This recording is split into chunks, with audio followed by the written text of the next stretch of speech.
Lufta brenda Partisë Socialiste të Kukësit vijon edhe në prag të fushatës elektorale. Pas shkarkimeve të mëparshme nga drejtuesi politik për qarkun Kukës të emëruar nga Edi Rama për të zëvendësuar panderimaikun Eduard Shalci, një tjetër shkarkim është regjistruar këtë të premte. Bëhet fjalë për Emirjola Veliaj.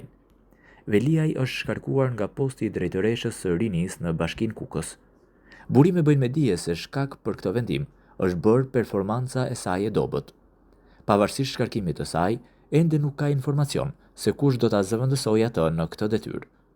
Po ashtu, pas shkarkimit të Elgida Bilalit nga posti nënkryetare së bashkisë, është marrë vendimi për shkrirjen e këtij posti, duke mbajtur vetëm 2 nënkryetar.